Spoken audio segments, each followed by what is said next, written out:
शिवसेना कोणाची, धनुष्यबाण कोणाचा? 2 वर्षांपासून सर्वोच्च न्यायालयामध्ये हे प्रकरण प्रलंबित आहे. या सुनावणीमध्ये आता कोणाला धक्का बसेल, कोणाच्या बाजूने निकाल लागेल हे तर समोर येईलच.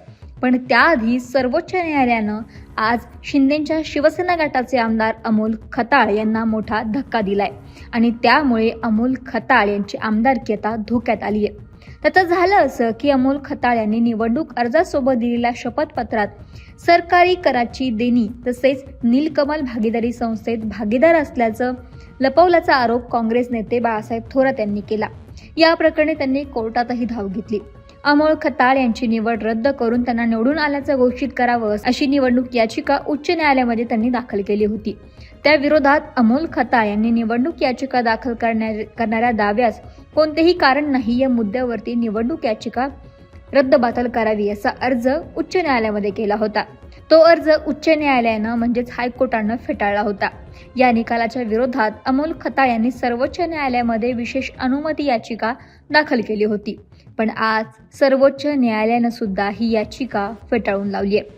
संगमनेर विधानसभेमधील निवडणूक संदर्भात अमोल खताळ यांनी भागीदारी लपवली, त्याबाबत निवड रद्द करावी अशी याचिका ही औरंगाबाद हायकोर्टामध्ये दाखल केली होती.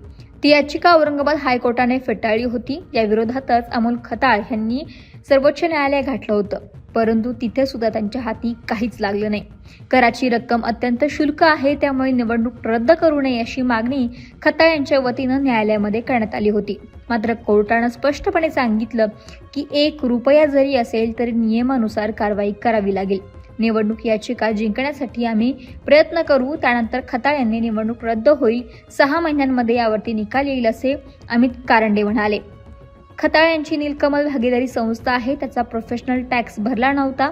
54,000ची थकबाकी बाकी आहे ही माहिती त्यांनी लपवली. प्रत्येकाला प्रोफेशनल टॅक्स भरणं बंधनकारक आहे, पण त्यांनी माहिती लपवली असंही कारंडे यांनी म्हटलं. आता सर्वोच्च न्यायालयाने ही याचिका फेटाळली आहे, त्यामुळे मुंबई हायकोर्टाच्या औरंगाबाद खंडपीठामध्ये या प्रकरणाची सुनावणी आता होणार अशी माहिती बाळासाहेब थोरात यांचे वकील अमित कारंडे यांनी दिली. त्यामुळे आता पुढच्या सुनावणीमध्ये काय होतंय हे पाहणं तर महत्त्वाचंच असणार आहे, परंतु यामुळे अमोल खताळ यांची आमदारकी धोक्यात आली आहे. महाराष्ट्रातील सर्व बातम्यांचे विश्वासार्ह व्यासपीठ,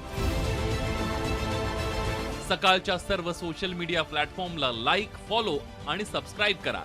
तसंच सर्व नोटिफिकेशनसाठी बेल आयकॉन प्रेस करायला विसरू नका.